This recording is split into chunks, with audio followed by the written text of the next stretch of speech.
Some breaking news. There is a death to report from the music world today. Funk rock pioneer Sly Stone of Sly and the Family Stone has died at 82 after a prolonged battle with COPD and other underlying issues.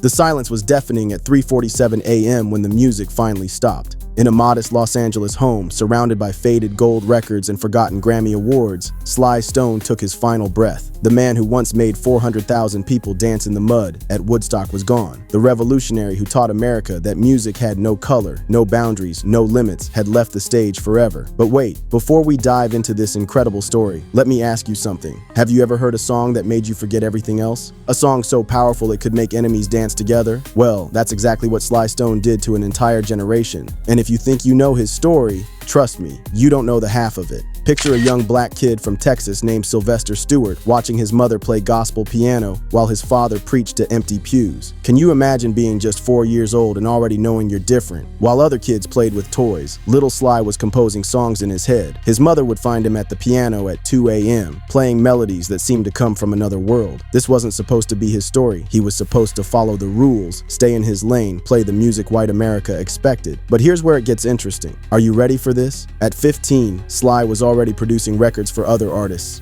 15? While you were probably worried about your math homework, this kid was in recording studios making hits. He produced Come On and Swim by Bobby Freeman, which hit the top 5 on the charts. But that was just the beginning, because Sly had a vision that would change everything. He saw his sister Rose singing backup, her voice like honey mixed with thunder. He saw his brother Freddie on guitar, fingers dancing across strings like he was painting music in the air. He saw a white drummer named Greg Errico keeping the beat, and suddenly something clicked. In 1967, when America was burning with racial tension, when the country was literally tearing itself apart, Sly Stone did the impossible. He created the first major interracial band that topped the charts. Now think about this for a second. Can you imagine the courage that took? This was 1967, folks. The civil rights movement was still fighting for basic human rights, and here comes Sly Stone saying, "We're all going to make music together, and we're going to be a family." They called it Sly and the Family Stone, and it was exactly that, a family that defied every rule. While the country was divided by color, Sly put a white bassist next to a black saxophonist, a Latina trumpeter beside his gospel-trained sister. When he stepped on stage, sweat dripping, afro glistening, wearing leather pants, and a smile that could light up Yankee Stadium, he wasn't just performing. He was proving that harmony was possible. But here's what blew everyone's minds. Their first hit, Dance to the Music, wasn't just a song, it was a revolution. Picture this. Radio DJs who had never played black music suddenly couldn't stop spinning it. White teenagers in suburbia were learning funk dance moves. Black kids in the projects were seeing integrated bands for the first time. The song reached number 8 on the Billboard Hot 100, but more importantly, it reached into people's hearts and said, "We are all the same." Then came Everyday People in 1968, and folks, this is where Sly became a prophet. Listen to these lyrics. I am everyday people, not we are. I am. Do you see the genius in that? He's saying, we're not different tribes looking at each other. We are each other. The song hit number 1, but what happened next will shock you. Ed Sullivan, the man who introduced America to the Beatles, invited Sly and the Family Stone on his show. Now remember, this is 1969, and just an extra hug. We lost a music great today.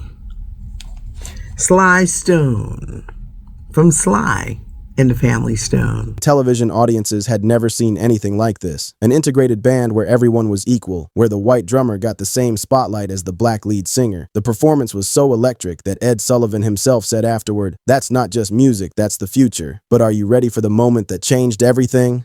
Woodstock 1969. 500,000 people in the mud, most of them never having heard of Sly Stone. The band before them had put the crowd to sleep. He died at the age of 82. He had COPD, the breathing condition, but he also had several other underlying health conditions. When he died, he was surrounded by his 3 children and extended family. It was 3:30 in the morning. People were exhausted, cold, and ready to go home. Then Sly walked on stage and said 4 words that became legendary. "I want to take you higher." What happened next was pure magic. For 45 minutes, Sly Stone turned a tired, muddy crowd into a religious experience. People were crying, dancing, hugging strangers. The camera captured something incredible. You could see the exact moment when 400,000 people became one. The performance was so powerful that it's still talked about today as one of the greatest live performances in rock history. But here's where the story takes a dark turn, and I need you to pay attention because this is where legends become cautionary tales. Success in America has a price, and for Sly Stone, that price was devastating. By 1971, the drugs had taken hold. The man who sang Everyday People became a ghost, missing his own concerts, disappointing hundreds of thousands of fans who waited hours in the rain for a show that never came. Picture this scene. Madison Square Garden, 20,000 people packed in like sardines, everyone chanting, "Sly, Sly, Sly." The opening acts had finished, the stage was set, the lights were perfect. But guess where Sly was? Unconscious in a hotel room 6 blocks away, so high he didn't even know what day it was. The crowd waited 3 hours. 3 hours. Parents with children, teenagers who had saved up for months to buy tickets, all waiting for a man who couldn't even stand up. The band that changed everything was crumbling before their eyes. His sister Rose would later say through tears, "We lost our brother long before he died." Can you imagine that pain? Watching someone you love, someone who had the power to unite the world, destroy himself one hit at a time. The cocaine, the paranoia, the isolation, it all became too much. The man who once told the world to stand couldn't even stand up himself. But here's what really breaks your heart. Do you know what Sly Stone was worth at his peak? Over $10 million.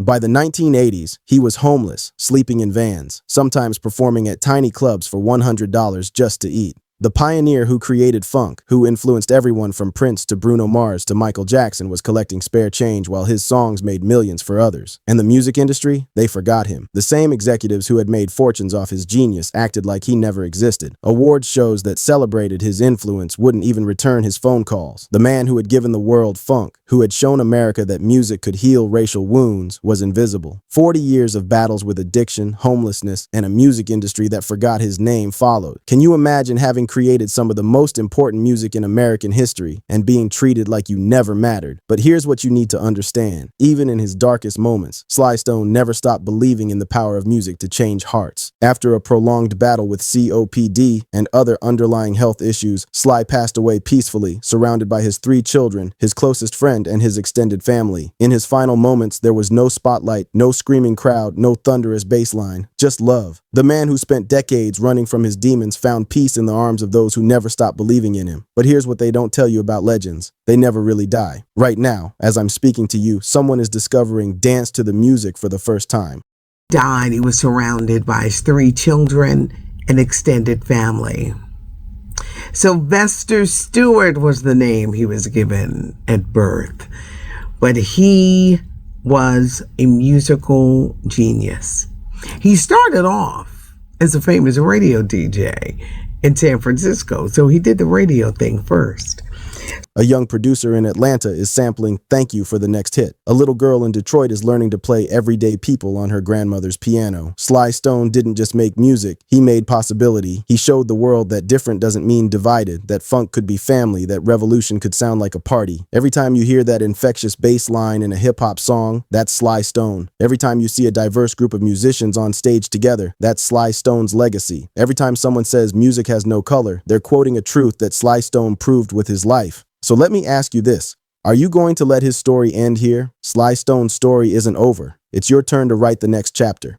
Share this video to remind the world that the man who gave us funk deserves to be remembered not for his struggles, but for his genius. Stream his music, tell your friends about the band that broke every barrier, and keep dancing to the music that changed everything. Because when we remember Sly Stone, we remember that music has the power to heal a broken world, one groove at a time. Hit that subscribe button if you believe legends never die. They just get passed down to the next generation. The beat goes on, and so does the family Stone.